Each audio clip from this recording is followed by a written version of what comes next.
اچھی زندگی گزارنے کے لیے عورت میں چند خوبی ہونی چاہیے.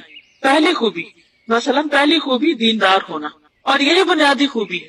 نبی صلی اللہ علیہ وسلم نے فرمایا دیندار عورت حاصل کرو، اور اگر وہ بے دین ہوگی تو اپنے شوہر کا دین بگاڑ دے گی. یعنی وہ شوہر کی مددگار نہیں بنے گی بلکہ اس کو تنگ کرے گی اور اس کو دین سے دور کر دے گی، اس کے اچھے ارادوں میں اچھی سوچوں میں خلل ڈالے گی، اس پر غلبہ حاصل کرنے کی کوشش کرے گی، یعنی اسے ڈومینیٹ کرے گی. دوسری خوبی اچھا خلق ہے کہ بد خلق کا نقصان اس کے فائدے سے زیادہ ہوتا ہے. یعنی کسی بھی بد اخلاق انسان سے واسطہ پڑنا، اور خصوصاً بیوی ہو، تو اس میں نقصان ہی نقصان، فائدے کم ہے. تیسری خوبی حسن صورت ہے، کیونکہ اسی سے تو شیطان سے بچاؤ ہوتا ہے. اس لیے جس عورت سے نکاح کا ارادہ ہو اسے دیکھ لینے کا حکم دیا گیا. چوتھی خوبی حق کے مہر کا کم ہونا.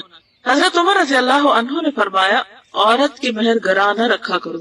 جس طرح عورت کی طرف سے زیادہ حق کے مہر کا مطالبہ برا ہے، اسی طرح مرد کی طرف سے جہیز کا مطالبہ بھی اچھا نہیں.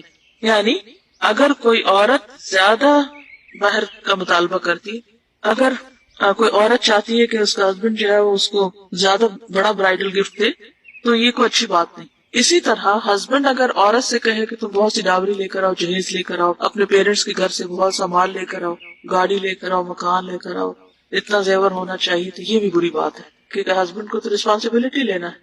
حضرت سفیان ثوری نے کہا جب آدمی نکاح کرنے لگے اور پوچھے عورت کا جہیز کیا کچھ ہے تو سمجھ لو کہ وہ چور ہے، یعنی کوئی اچھا انسان نہیں ہے جس کو تم اپنی بیٹی دے رہے ہو، کیونکہ اسے بیٹی سے دلچسپی نہیں بلکہ کس سے ہے؟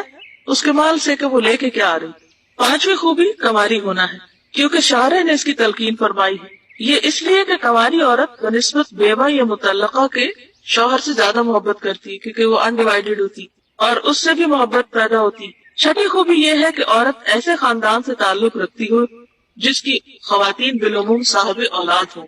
ساتویں خوبی نسب ہے، اور وہ حقیقتاً یہ ہے کہ عورت کسی دیندار اور نیک گھرانے کی ہونی، پیرنٹس بھی اچھے ہوں، نیک ہوں.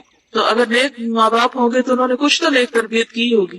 یہ کسی لڑکی کو اگر دیکھا جائے تو یہ دیکھا جائے گا کہ اس کے والدین کا اخلاق کیسا ہے یا ان کا دین کیسا ہے.